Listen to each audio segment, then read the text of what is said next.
जैसा कि last episode में हमने देखा था कि मास्टर एचिन ऊजी पैलेस में पहुंच चुके थे और वहां आते ही उन पर ऊजी पैलेस के यंग मास्टर को खत्म करने का इल्जाम लगाया गया, जबकि उस यंग मास्टर को तो याओ ने खत्म किया था। और अब ऊजी पैलेस का मास्टर अपने डीमन कल्टिवेटर्स की मदद से उन पर अटैक करने लगा। हालांकि मास्टर एचिन को इसी दरमियान भूख लग गई तो उन कल्टिवेटर्स को एक कबाब और भुनी हुई मुर्गी समझकर चट कर देते हैं, जिसके बाद उन्होंने एक जोरदार पंच के साथ यहाँ के मास्टर को भी खत्म कर दिया।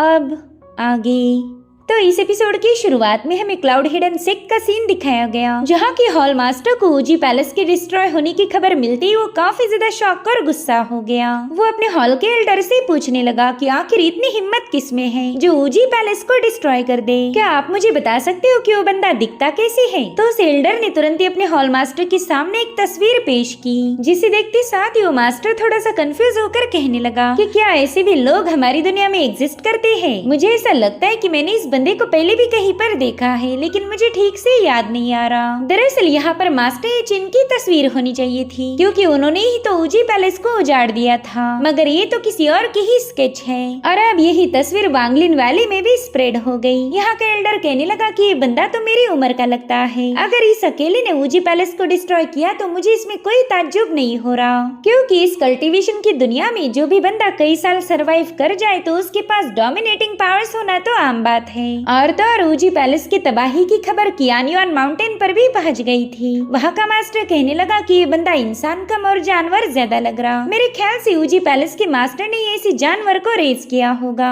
और जैसे ये बीस ताकतवर बना इसने अपने ही मालिक को खत्म कर दिया। तो ऐसी ही तरह तरह की अफवाहें पूरी मॉर्टल वर्ल्ड में फैल गई, जिसके चलते मास्टर एचिन पर अब किसी को शक नहीं होगा। वही दूसरी तरफ मास्टर एचिन ऊजी पैलेस में मौजूद स्पिरिचुअल स्प्रिंग से ढेर सारी एनर्जी को एब्जॉर्ब कर रहे थे, और तभी वहाँ पर ऊजी पैलेस के बचे हुए कल्टीवेटर्स आ जाते हैं। ये वही लोग हैं जिन्होंने केजिन को ढेर सारे स्पिरिचुअल स्टोन देकर ये लोग मास्टर एचिन के डिसाइपल बन गए। यानी कि केजिन ने रिश्वत खाकर जबरदस्ती इन्हें मास्टर एचिन का डिसाइपल बना दिया। वो केजिन को धीरे से बताने लगे कि हमने ऊजी पैलेस को डिस्ट्रॉय करने वाले बंदे की नकली तस्वीरें पूरे कॉन्टिनेंट में फैला दी है। अब तो मास्टर एचिन को कोई भी पहचान नहीं पाएगा। जो सुनते साथ ही केजिन उस बंदे को शाबाशी देते हुए कहने लगी कि अब तुम इस तस्वीरों वाले दानों की और ज्यादा तारीफें करना, ताकि बाद में हम ये अफवाह फैला सके कि मैंने उस दानों को खत्म किया था। इस तरह से हम फ्यूचर में ढेर सारे सेक्ट पर कब्जा कर सकते हैं। और तभी वो बंदा थोड़ा सा शक की निगाहों से उससे पूछने लगा कि मास्टर एचिन हमारे नए मास्टर बनेंगे ना? हमें तो बस वो चाहिए, हम तो किसी भी कीमत पर आपको हमारे मास्टर नहीं बनाने वाले। तो केजिन कह रही थी हाँ बिल्कुल, हमारे मास्टर एचिन ने तुम सभी को तहे दिल से अपना डिसाइपल मान लिया। बस फर्क इतना है कि वो ये बात कभी अपने मुंह से तुम्हें नहीं बताएंगे। खैर मैंने तुम्हें एक और काम दिया था, क्या वो पूरा हो गया? जिस पर वो बंदा कह रहा था बिल्कुल सब कुछ रेडी है।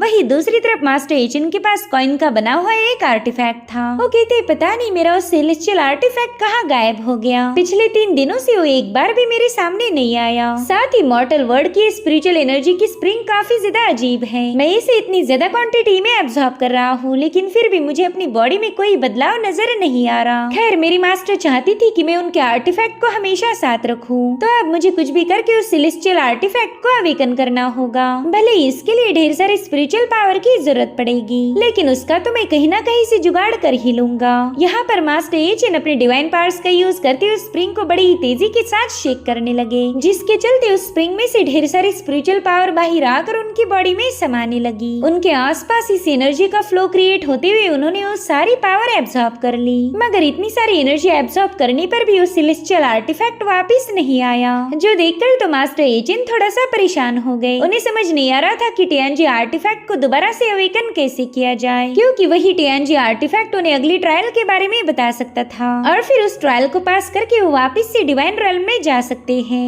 और उतने में केजिन उन्हें आवाज देने लगी। वो कह रही थी मास्टर आप काफी टाइम से कल्टीवेट करने में बिजी हो, मेरे ख्याल से आपको भूख लगी होगी, तो क्यों ना खाना खाया जाए। और अब मास्टर एचिन के लिए ढेर सारी लजीज प्लेटें लगाई जाती हैं। उन सब में बड़ा ही डिलीशियस खाना सर्व किया गया। ये सारी मेहनत ऊजी पैलेस के डिसाइपल्स ने की थी। वो मास्टर एचिन के सामने नील करते हुए कहने लगे कि पैलेस लॉर्ड प्लीज थोड़ा सा भोजन कर लीजिए। थोड़ा सा वेल इन्हें पता ही नहीं कि मास्टर एचिन कितना खाते हैं। इतना सारा खाना देखकर एचिन भी हैरान हो गए। वो कहते हैं कि मैंने तो बस स्पिरिचुअल स्प्रिंग की मांग की थी, मुझे तुम्हारे ऊजी पैलेस का लॉर्ड बनने में जरा भी दिलचस्पी नहीं, तो फिर तुम लोग बेवजह मेरी पैलेस मास्टर जैसी सेवा क्यों कर रहे हो। तो केजिन तुरंत ही मास्टर एचिन के सामने जाकर कहने लगी कि मास्टर ऊजी पैलेस एक बहुत ही प्रॉस्परस लैंड है, आपको यहाँ का मास्टर बनने से फायदा होगा। जिस पर मास्टर एचिन जवाब देते हुए कहने लगे कि यहाँ पर स्पिरिचुअल पावर तो है, लेकिन लो ग्रेड की होने की वजह से वो मुझे पसंद नहीं आई, इससे मेरे कल्टीवेशन में कोई इम्प्रूवमेंट नहीं होने वाली। तो फिर बताओ यहाँ रुकने से मेरा क्या फायदा। इधर केजिन के नाक से तो खून बह रहा था। वो कहते हैं कि आपको ये पावर लो ग्रेड की लग रही, मगर हमारे लिए काफी ज्यादा स्ट्रॉन्ग है। तभी मास्टर एचिन ने देखा कि उन सभी कल्टिवेटर्स के नाक से तो खून बहने लगा।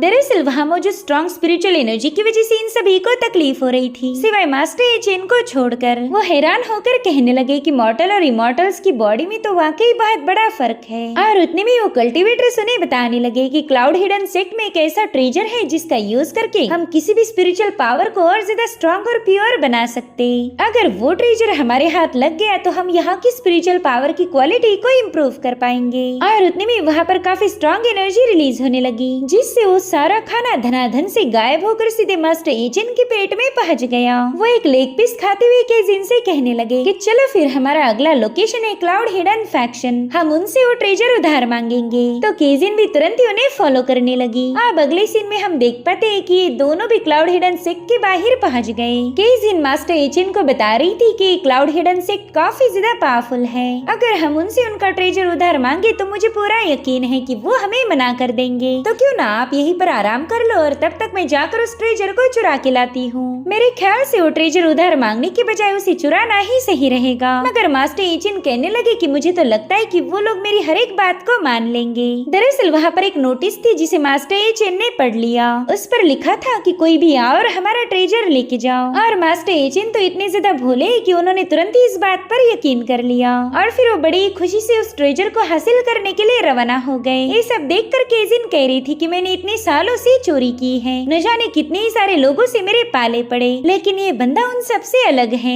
जिसके बाद ये लोग सीधे एक बैरियर के पास पहुंच जाते हैं। ये वही जगह थी जहाँ पर क्लाउड हिडन सेक्ट का ट्रेजर रखा हुआ था। मास्टर एचिन तो सीधे उस बैरियर में एंटर करने लगे। तो केजिन उन्हें बताते हैं कि मास्टर प्लीज रुक जाए, हो सकता है कि यहाँ पर कोई ट्रैप होगा। मगर वो लोग बड़ी आराम से उस बैरियर में एंटर कर देते हैं। वहाँ पर वाकई कोई ट्रैप नहीं था, बस चारों ओर ढेर सारा खजाना बिखरा पड़ा है। जो देखते साथ ही केजिन तो मानो हवा में ही उड़ने लगी। वो तुरंत ही गोल्डटेल्स के ढेर में छलांगे लगाते हुए खुशियां मना रही थी। उसे तो ऐसा लगा मानो उसके हाथ कोई बहुत बड़ा जैकपॉट लग गया। वहीं पर मास्टर एचिन को भी कुछ विजन्स नजर आने लगे। उन्हें ऐसा दिखाया जा रहा था कि मानो उन्होंने हेवनली ट्रायल पास करके वो डिवाइन ट्रायल में चले गए। सबसे पहला तो वो अपने हेवनली पैलेस गए, जहाँ पर उन्हें अपने कंपेनियंस की आवाजें आ रही थी, जो कि उनसे कहते हैं कि आपने मॉर्टल वर्ल्ड के ट्रायल को पास करने के बाद आप एक इमॉर्टल बनकर वापिस आए। इधर बैरियर के बाहर एक मास्टर अपने चमचों के साथ पहुंच जाता है। वो लोग खुश होकर कह रहे थे कि ये लो आज दो और बेवकूफ हमारे जाल में फंस चुके। पता नहीं लोग इतने बेवकूफ कैसे हो सकते, इन्हें क्या लगा हम अपना ट्रेजर ऐसे ही बांटते फिरेंगे। वहीं पर उनका एल्डर कह रहा था कि न जाने कितने सारे लोग इस दरवाजे से अंदर गए, लेकिन वो कभी जिंदा बाहर नहीं आ पाए। तुम्हें तो बस डोर ओपन होते ही अंदर जाकर उनके पास जो भी उनका पर्सनल ट्रेजर होगा उसे छीन कर लाना है। अगर तब तक वो लोग गलती से भी जिंदा बचे तो उन्हें वहीं पर खत्म कर देना। तो इस तरह से क्लाउड हिडन सेक्ट के लोग न जाने कितने ही सारे कल्टीवेटर्स को मारते आ रहे थे। पहले तो कल्टीवेटर्स को ट्रेजर का लालच दो और फिर उन्हें खत्म करके उनका ही ट्रेजर छीन लो। इधर मास्टर एचिन अभी भी उसी विजन में फंसे हुए थे। उन्हें यहाँ पर उनकी मास्टर की आवाजें आने लगी। वो कह रही थी मेरे प्यारे डिसाइपल, तुमने मेरी दी हुई ट्रायल को पास कर लिया, इसलिए तो मैं खुश होकर खुद ही तुम्हें अपने साथ ले जाने आ गई।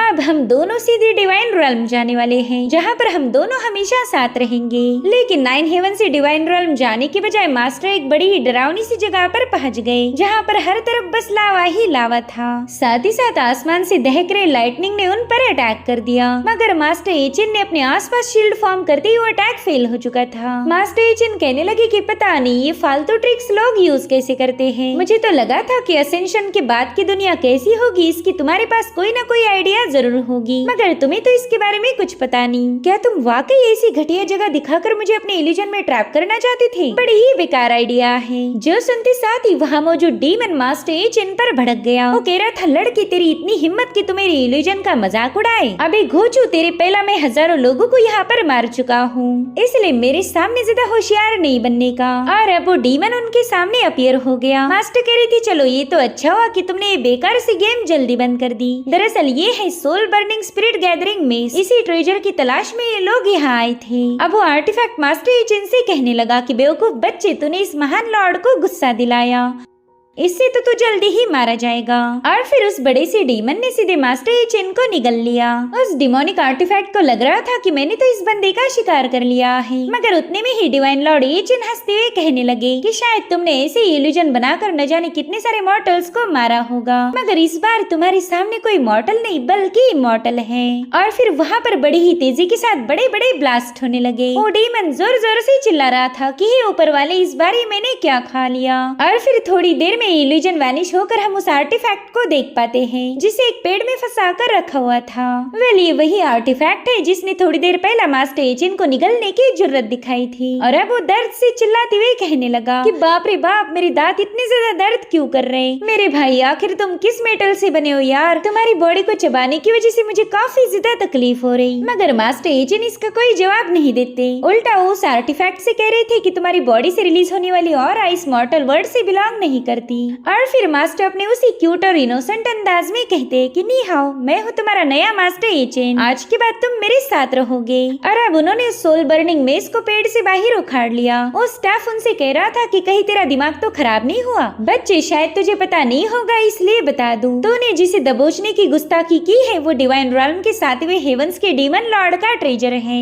बेवकूफ, मैं एक ट्रू डिमोनिक आर्टिफैक्ट हूँ। अगर ज्यादा देर मुझे अपने पास रखोगे तो माँ कसम बता रहा हूँ, जला के राख कर दूंगा। कमीने, तेरे जैसा मामूली मॉर्टल मुझे कभी कंट्रोल नहीं कर सकता। जो सुनते साथ ही मास्टर एचिन ने उसे उल्टा लटका दिया। और उससे पूछते कि अगर तुम वाकई डिवाइन रॉल्म के आर्टिफैक्ट हो, फिर तुम इस मॉर्टल दुनिया में कैसे फंस गए? खैर वो छोड़ो, मुझे ये बताओ कि वापस से डिवाइन रॉल्म में कैसे जा सकते? जिस पर वो सोल बर्निंग स्टाफ कहने लगा कि साले, तेरी इतनी हिम्मत कि तू मेरे से सवाल पूछे। जो सुनते साथ ही मास्टर एचिन ने उसकी पूंछ तोड़ दी। और अब तो उन्हें उसे तोड़ने में काफी ज्यादा मजा आ रहा था और इससे उस आर्टिफैक्ट को काफी ज्यादा तकलीफ होने लगी। वो कह रहा था, रुक जा कमीने। ओ सॉरी मास्टर, प्लीज रुक जाए ना।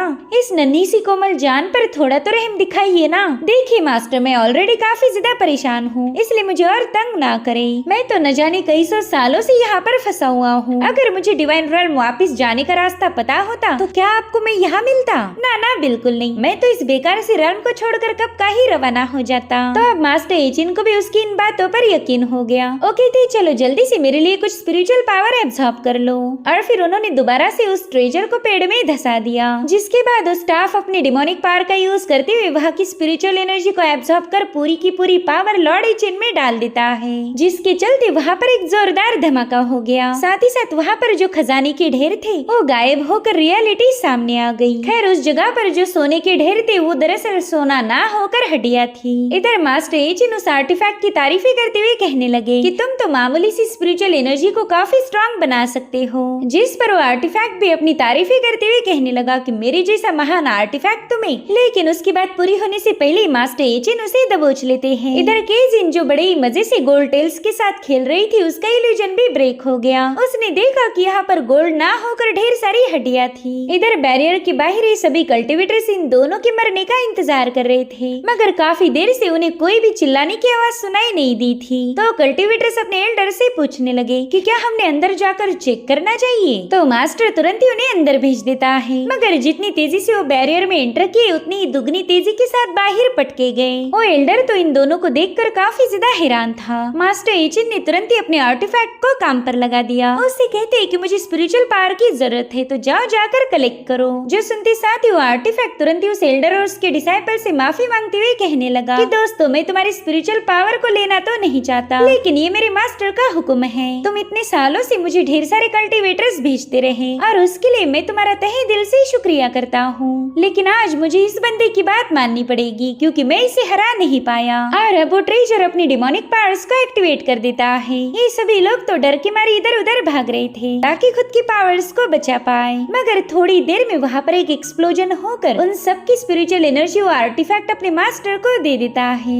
ओके रथा बॉस, अब आप मजे कीजिए। इधर मास्टर एचेन ने उस सारी पावर को एब्सॉर्ब करते हुए खुद को और ज्यादा पावरफुल बना लिया। वो तो अब इस आर्टिफैक्ट के जरिए किसी भी चीज की स्पिरिचुअल पावर को हासिल कर सकते हैं। इधर तो ये सभी लोग सूखी मछली जैसे कुरकुरे हो गए थे। मास्टर एचेन की पावर्स को देखकर ही उनका दिल दहल गया, इसलिए वो उन्हें एक नया नाम देते हैं। उन्हें कहा जा रहा था द किलर हेल गॉड। वहीं पर मास्टर अपने टीएनजी आर्टिफैक्ट को देखते हुए कहने लगे कि पता नहीं ये स्टूपिड ऑफ कब तक एक्टिवेट होगा। खैर मुझे ही डिवाइन रॉयल में वापस जाने के लिए कोई ना कोई जुगाड़ करना पड़ेगा। अभी हमें ऊजी पैलेस का इलाका दिखाया गया जहाँ पर मास्टर एचेन के नए बने डिसाइपल्स आपस में ही झगड़े कर रहे थे। उन्होंने एक दूसरे को बुरी तरह से पीटना शुरू किया और ये सब इसलिए ताकि ये लोग चावल की खीर खा सके। इनके पास खाने की इतनी कमी थी कि पेट भर खाने के लिए ये आपस में ही लड़ाई करने लगे, मगर वो खीर किसे मिलेगी इसका फैसला होने से पहले मास्टर एचेन उस कढ़ाई के पास पहुंच गए। वो तुरंत ही उस कढ़ाई पर का ढक्कन हटाते हुए कहने लगे कि इतने सारे लोग इस खाने के लिए झगड़े कर रहे हैं, जरा मैं भी तो देखो इसमें क्या स्पेशल पकाया जा रहा। तभी वो डिसाइपल रोते हुए कहने लगे कि पैलेस मास्टर प्लीज हम पर रहम कीजिए, ये खाना मत खाइए। तभी केजिन कहने लगे अरे ये तो बस चावलों की सिंपल सी खीर है, इसके लिए तुम इतना डेस्परेट क्यों हो रहे हो? मुझे तो यकीन ही नहीं हो रहा कि तुम लोग इतने भुक्कड़ होंगे। और उतने में एक डिसाइपल अपनी लाठी के सहारे चलते हुए सामने आ गया। वो कह रहा था पैलेस मास्टर ये हमारा आखिरी खाना है क्योंकि हमारे पास जितना भी राशन था वो सब खत्म हो गया, हम पर तो भुखमरी का टाइम आ गया। खैर आप हमारे मास्टर हो इसलिए ये हम आपके साथ बांटने के लिए तैयार हैं। आप गाड़ी गाड़ी खीर खा लेना और जो भी पतली पतली बच जाए वो हमें दे देना। बेचारे डिसाइपल इतने ज्यादा भूखे होने के बावजूद भी अपने मास्टर के लिए इतना सब कुछ करने के लिए तैयार थे। उतने में ही मास्टर एचेन पूछने लगे कि क्या कोई मुझे बताएगा हमारा सारा खाना कहाँ चला गया? हमारे पास तो ढेर सारा खाना था ना। जिस पर वो डिसाइपल थोड़ा सा हेजिटेट करते हुए कहने लगे कि खाना तो हमारे पास पूरे 1 साल का था, मगर वो आप आने के बाद 2 ही दिनों में खत्म हो गया। जो सुनते साथ ही केजिन हंसते हुए उन लोगों से पूछने लगी कि तुम कहना क्या चाहते हो? मेरे मास्टर ने तुम्हारा सारा खाना खा लिया? भाई तुम तो सीधे सीधे मेरे मास्टर का अपमान कर रहे हो। शुक्र मनाओ कि उन्होंने अभी तक तुम्हारे ऊजी पैलेस को जिंदा छोड़ा है और उस पैलेस के साथ साथ तुम्हें भी। इधर मास्टर एचेन ने फॉर द फर्स्ट टाइम अपने खाने की तलब को कंट्रोल करते हुए इस खीर के पतीले को ढक दिया, जिसके बाद वो अपने आर्टिफैक्ट को बाहर निकाल कर कहने लगे कि चलो जल्दी से थोड़ी बहुत स्पिरिचुअल एनर्जी रिलीज कर दो। जिस पर वो आर्टिफैक्ट पूछने लगा क्या फिर से? अरे भाई मैंने तो ठीक से खाना भी नहीं खाया, तो बोला मैं स्पिरिचुअल पावर कहाँ से लाऊंगा? जो सुनते साथ ही मास्टर एचेन ने उसे कस के धर लिया। तो आर्टिफैक्ट कहता है चलो ठीक है यार, आपके लिए मैं थोड़ा बहुत एनर्जी तो जाया कर ही सकता हूँ। और फिर उसने आसमान में काफी ऊंचाई पर जाके अपनी स्पिरिचुअल पावर को रिलीज करना शुरू कर दिया। इतनी जबरदस्त एनर्जी को देखते ही डिसाइपल समझ गए कि शायद ये उस क्लाउड हिडन से का ट्रेजर होगा जिसके बारे में हमने मास्टर को बताया था। और अब देखते ही देखते वो पूरी जगह स्पिरिचुअल पावर से खिल उठी। ढेर सारी सब्जियां काफी तेजी के साथ ग्रो होने लगी, जिन्हें देखते साथ ही ये डिसाइपल्स तो हद से ज्यादा खुश हो गए। मास्टर एचेन के वहाँ आने के बाद पहली बार उन्हें पेट भर के खाना मिलेगा। साथ ही साथ मास्टर एचेन ने तो वहाँ पर स्ट्रॉबेरीज के पौधे उगाना भी शुरू कर दिए, जिसके चलते काफी बड़े बड़े फ्रूट्स ग्रो होकर रेडी हो जाते हैं। अब केजिन ने जैसे ये सब देखा उसे लग रहा था कि यहाँ पर जो फेंको वो ग्रो हो रहा, तो क्यों ना मैं अपना एक चांदी का टुकड़ा फेंकूं, शायद इससे चांदी का एक पौधा निकल आ जाए। और फिर उस पीस को आसमान की तरफ थ्रो करते हुए वो ऊपर वाले से दुआ करने लगी कि अगर मुझे इस कॉइन के मल्टीप्लाई करके कुछ ढेर सारे कॉइन्स मिल जाए तो आपकी इस बच्ची की जिंदगी सुधर जाएगी मालिक, मगर इसकी इस इबादत करने का कोई फायदा नहीं हुआ। उतने में हमें आसमान में एक बंदी नजर आती है जो कि किसी से डर के भाग रही थी, और जो लोग उसका पीछा कर रहे थे वो उससे कहने लगे कि इस दुनिया में ऐसी कोई जगह नहीं जहाँ पर तुम हमारे होली सेक्स से खुद को बचा पाओ। और उतने में उस बंदी पर एक जोरदार अटैक होकर वो जमीन पर पटकी गई। मास्टर एचेन ने देखा कि ये बंदी तो उनकी स्ट्रॉबेरी के पास आकर गिर गई है। वेल इस बंदी का नाम था मोरांगजू। वो मास्टर एचेन की तरफ मदद का हाथ आगे बढ़ाते हुए वहीं पर बेहोश हो गई। मास्टर एचेन ने नोटिस किया कि इस बंदी के हाथ में कोई वेपन ना होकर एक बड़ा सा चम्मच था। मास्टर तो उसे देखते ही सोच में पड़ गए कि आखिर इस बंदी के हाथ में क्या चीज है। मैंने ऐसी ही चीज देखी हुई मगर कहा ये मुझे याद नहीं आ रहा। और उतने में जो लोग इस बंदी को फॉलो कर रहे थे वो वहाँ पर पहुँच जाते हैं। वो कल्टीवेटर्स इस बंदी से कह रहे थे कि मोरंगा बेवजह मरने का नाटक मत करो, चुपचाप से हमारे साथ चलो ताकि तुम हम भाइयों के लिए बड़े आसा खाना बना पाओ। तुम्हारे हाथ की बनी हुई इमॉर्टल डिशेस का मजा ही कुछ और है। अब इमॉर्टल डिशेस का नाम सुनते ही मास्टर एजेंट भी थोड़ी सी सरप्राइज्ड हो गए। वो बंदे उससे कह रहे थे कि अगर तुम बिना कोई तमाशा खड़ा करे हमारे साथ चलोगी तो हम तुम्हें दी जाने वाली पनिशमेंट को कम करवा सकते हैं। दरअसल ये लोग लिंगलोंग होली सेक्ट के डिसाइपल थे, जो कि इस दुनिया का स्ट्रॉन्गेस्ट फैक्शन के साथ साथ काफी ज्यादा बदनाम भी था।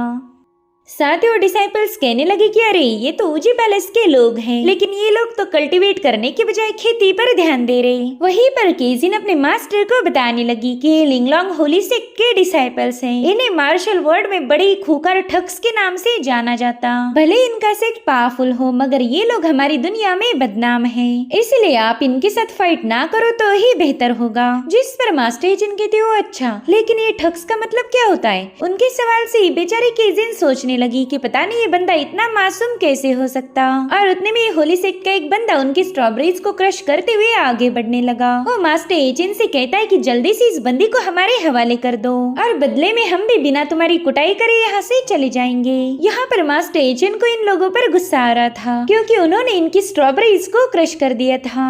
अब उस बंदे से पूछते कि क्या ये लड़की खाना पका सकती है, जिस पर वो बंदा जवाब देते हुए कहने लगा कि कोई मामूली कुक नहीं बल्कि की इमॉर्टल शेफ है। इसके जैसी लजीज इमॉर्टल डिशेस कोई और बना ही नहीं सकता। इसके हाथ का खाना खाकर हम कल्टीवेटर्स बड़ी तेजी के साथ कल्टीवेशन में प्रोग्रेस कर सकते। लेकिन ये कैसे हो सकता है कि तुम्हें इमॉर्टल शेफ के बारे में कोई आइडिया ही नहीं? कहीं तुम इस दुनिया में नए तो नहीं आए? अरे हाँ, मैं तो भूल ही गया था कि तुम्हारा ऊजी पैलेस तो बस एक मामूली सा फैक्शन है। तुम्हारे पास भला ऐसे रेयर शेफ्स कहाँ से आएंगे? उतने में ही मास्टर एजेंट उस बंदे को बता रहे थे कि हाँ, इतने दिनों तक तो हमारे पास कोई शेफ नहीं था, मगर अब हमारे पास भी इमॉर्टल शेफ होगी। और फिर मास्टर ने अपनी जबरदस्त डिवाइन पावर का यूज करते हुए उस बंदे को एक ही पंच में निपटा दिया, जो देखकर उसके साथ आए बंदे मास्टर एजेंट पर काफी ज्यादा भड़क जाते हैं। वो कह रहे थे कि तुमने होली सेक्ट के बंदे पर अटैक करने की जुर्रत दिखाई है, शायद तुम्हें अपनी जिंदगी से जरा भी लगाव नहीं। और फिर उस कल्टीवेटर ने अपनी ढेर सारी तलवारों का यूज करते हुए मास्टर एजेंट पर अटैक कर दिया, जिससे तो वहाँ पर एक जोरदार ब्लास्ट हो जाता है। इधर उस बंदे को लग रहा था कि उसका ओपोनेंट तो मारा गया होगा, मगर उसे तो झटका तब लगा जब उसने देखा कि अरे भाई साहब, इस बंदे पर तो मेरे हमले का कोई असर ही नहीं हुआ।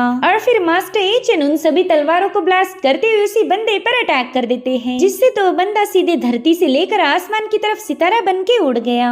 उस बंदे की टेक ऑफ स्पीड को देखकर तो मास्टर के डिसाइपल्स काफी ज्यादा हैरान थे। और अब बाकी बचा तीसरा बंदा, भाई उसकी तो फटके हाथ में आ गई थी। वो कहने लगा भाई साहब प्लीज मुझे मत मारो, देखो मैं यहाँ से चुपचाप चला जाऊंगा, मैं उस बंदे को बिल्कुल भी कैप्चर नहीं करने वाला, प्लीज मुझे बख्श दो यार। मगर तभी मास्टर एजेंट की नजर पड़ी अपनी क्रश हुई स्ट्रॉबेरी पर, जिससे तो उन्हें और ज्यादा गुस्सा आ गया। वो तुरंत ही उस स्ट्रॉबेरी के पल्प को उठाते हुए कहने लगे कि तुमने मेरे नुकसान के लिए माफी मांगनी चाहिए थी, लेकिन माफी के बजाय तो तुमने बस रहम की भीख मांगी। और अब यहाँ पर मास्टर एजेंट की पावर्स एक्टिवेट होते ही एक एनर्जी स्ट्राइक सीधे जाकर उस बंदे के माथे के आर पार घुस चुकी थी, जिससे वो भी स्ट्रॉबेरी जैसे ही क्रश हो गया। इधर केजिन और उसके साथ ही मुरोंग को सहारा देते हुए उठा लेते हैं। तो इस तरह से मास्टर एजेंट ने मुरोंग की जान बचा ली। इधर वो आर्टिफैक्ट तो मास्टर एजेंट का गुस्सा देखकर ही सहम गया था। वो रोते हुए हेवंस को याद करके कहने लगा कि मुझे ऐसा खौफनाक बंदा नहीं चाहिए था, ये बंदा तो किसी को भी उड़ा देता है।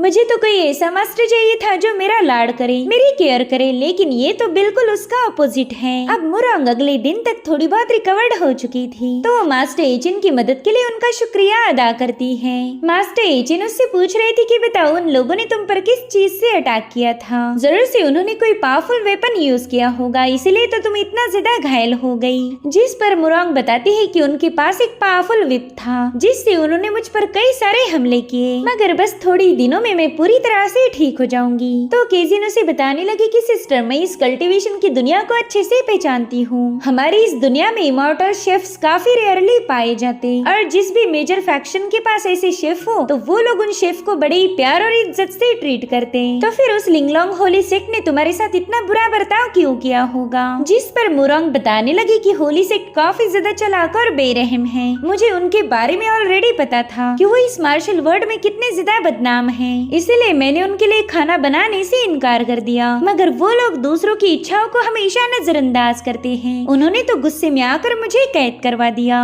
और फिर वो जबरदस्ती मुझसे खाना बनवाने लगे। दिन रात बस खाना पका और उनकी सेवा करो, मुझे तो आराम करने के लिए भी वक्त नहीं दिया गया। मास्टर एचिन भी उसकी कहानी काफी केयरफुली सुन रहे थे। मुरांग बताती है कि मैंने कई दफे वहाँ से भागने की कोशिश की, मगर वो लोग हर बार मुझे कैप्चर कर लेते। हालांकि इस बार मेरी किस्मत अच्छी थी कि मेरी तुम लोगों से मुलाकात हुई। मास्टर एचिन ने मुझे उस जहन्नुम में जाने से बचा लिया। मैं तो हमेशा आपकी एहसानमंद रहूंगी। इनफैक्ट मैं तो मास्टर एचिन के लिए दिन रात एक घोड़े या बैल जैसी मेहनत करने के लिए भी तैयार हूँ। जो सुनते साथ ही मास्टर एचिन अपने उसी इनोसेंट अंदाज में पूछते हैं कि क्या कहा तुमने, घोड़े या बैल? वो क्या होते हैं? क्या हम उन्हें खा सकते हैं? और उतने में उनके पेट में गुड़-गुड़ की आवाज आने लगी, यानी कि उन्हें भूख लग गई थी। तो मुरांग अपने प्रोफेशनल शेफ स्टाइल में उनके लिए खाना पकाना शुरू कर चुकी। वो तो बड़े ही कूल अंदाज में उस खाने को टॉस कर रही थी, जो देखते साथ ही केजिन के मुंह में पानी आ गया। साथ ही साथ उस खाने की खुशबू से पूरा कमरा भर जाता है। और फिर थोड़ी देर में मुरांग की डिश बन के तैयार हो गई, तो तुरंत ही इन दोनों को सर्व करती है। केजिन तो इस खाने को चखने के लिए काफी ज्यादा एक्साइटेड थी। वो कहने लगी कि ठीक 10 सालों बाद मैं एक प्रोफेशनल शेफ के हाथ का बना खाना खाऊंगी। ये बात तो माननी पड़ेगी कि मैंने पिछले जन्म में काफी अच्छे काम किए होंगे, इसलिए तो मुझे इतना लजीज खाना नसीब हुआ। अब वो बड़े एक्साइटमेंट के साथ उस पॉट को ओपन करती है, जिसमें स्ट्रॉबेरी वाला फ्राइड राइस था।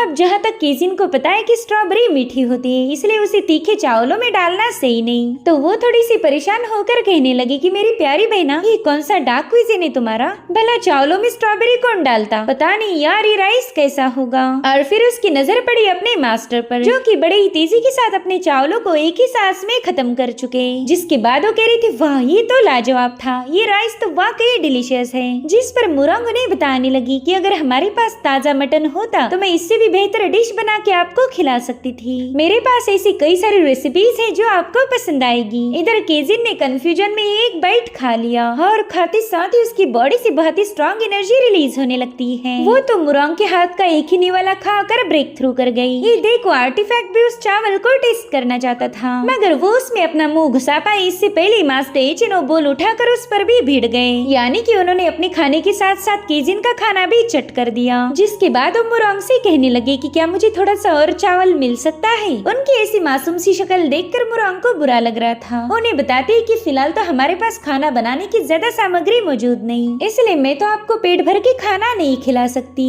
लेकिन मुझे पता चल चुका है कि आपको इमॉर्टल डिशेस काफी ज्यादा पसंद आती, तो मेरे पास एक बेहतरीन आइडिया है। उससे तो हम बड़ी ही तेजी के साथ इमॉर्टल डिशेस बना पाएंगे। अब मुरांग का आइडिया क्या था ये हमें फिलहाल तो बताया नहीं गया। सो ये सीन यहीं पर कट होकर हम एक मास्टर को देख पाते हैं, जो कि एक बंदी से कह रहा था कि अगर तुम्हें इमॉर्टल शेफ कंपटीशन जीत कर रातों रात फेमस बनना है तो तुम्हें भी मेरी मदद करनी होगी। तुम्हें तो ये बात अच्छे से पता होगी कि इस दुनिया में हमें फ्री का कुछ नहीं मिलता। वेल, इस बंदे के इरादे उस लड़की को लेकर बिल्कुल भी नेक नहीं थे। वो कहता है, देखो इस कंपटीशन की पहली जगह तो ऑलरेडी लिंगलोंग होली सेक ने रिजर्व करके रखी है, इसलिए मैं तुम्हें इमॉर्टल शेफ कंपटीशन का विनर तो बना नहीं सकता, मगर मैं तुम्हें टॉप 10 में जरूर से पहुंचा दूंगा। मैं इस कंपटीशन का जज हूँ, इसलिए ये करना मेरे लिए काफी ज्यादा आसान होगा। और अब वो बंदा उस लड़की को छूने ही वाला था कि तभी वो लड़की उसे दूर हटाते हुए कहने लगी कि अगर मुझे तुम टॉप 10 में जगह दिलवाओगे तो भला इसके लिए मैं तुम्हारी मदद क्यों करूँ? इस फालतू रैंकिंग के लिए तो मैं अपनी इज्जत दांव पर नहीं लगाऊंगी। टॉप 10 में जगह तो मैं अपने स्किल्स के दम पर भी बना सकती हूँ, इसलिए मैं तुमसे कोई डील नहीं करना चाहती। जो सुनते साथ ही वो मास्टर सीधे उस बंदी के कान के नीचे लगा देता है।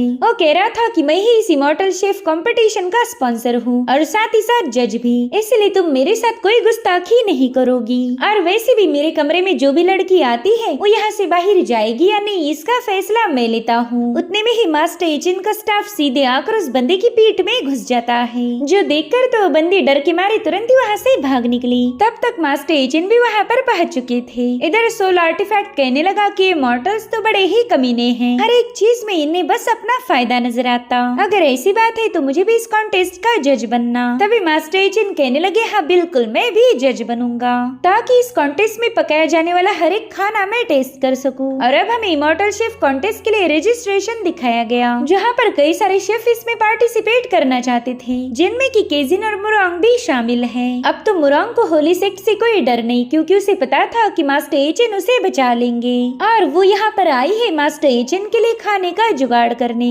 अब यहाँ पर हमें होली सेक्ट का एक और बंदा दिखाया गया जिसका नाम था नैनशा। वो कह रहा था कि आज जिसकी भी किस्मत बुरी होगी वही इस कॉन्टेस्ट में जीत हासिल करेगा, क्योंकि कॉन्टेस्ट के विनर को तो हम अपने साथ ले जाने वाले हैं। तो हमारे होली सेक्ट में आने के बाद वैसे भी उनकी जिंदगी बर्बाद हो जाएगी। और तभी उसका सर्वेंट उसे बताने लगा कि देखिए मुरांग भी यहाँ पर आ चुकी, अगर आप इशारा करो तो मैं अभी जाकर उस बंदी को खत्म कर दूं। हालांकि नानशाओ ने इसके लिए मना कर दिया। वो कह रहा था कि मैं मुरांग को इतनी आसान मौत नहीं देना चाहता, मैं तो उसे होली सेक्ट में ले जाकर प्रॉपरली टॉर्चर करूंगा। ये लड़की हमारा होली सेक्ट छोड़कर भागी थी ना, तो अब इसे उसकी सजा मिलेगी। और इसी के साथ एपिसोड यहीं पर एंड हो जाता है।